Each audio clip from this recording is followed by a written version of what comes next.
नमस्कार. मी नेहा मकवाना. मला बऱ्याच वर्षांपासून डोकेदुखी, ॲसिडिटी, कॉन्स्टिपेशनचा त्रास होता. वारंवार औषधे उपचार करून, पंचकर्म करूनही मला पूर्णपणे उपशय मिळत नव्हता.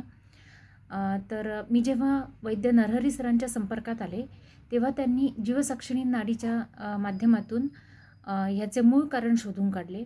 फक्त अपथ्य आहार-विहार हेच कारण नसून अगदी खोलवर जाऊन त्यांनी ह्याचे कारण शोधून काढले आणि मूलाधार चक्राच्या इथे अनेक वर्षांपासूनचा ब्लॉकेज आढळला त्याच्यामध्ये. तर त्यांनी त्यांच्या काउन्सिलिंग सेशनच्या माध्यमातून आणि काही उपाय सुचवले. त्यातून तो ब्लॉकेज दूर झाला आणि आज मला त्या त्रासापासून सुटका मिळालेली आहे आणि आज मला त्याच्यासाठी कुठलेही औषधोपचार घ्यायची गरज पडत नाही आहे. धन्यवाद नरहरी सर.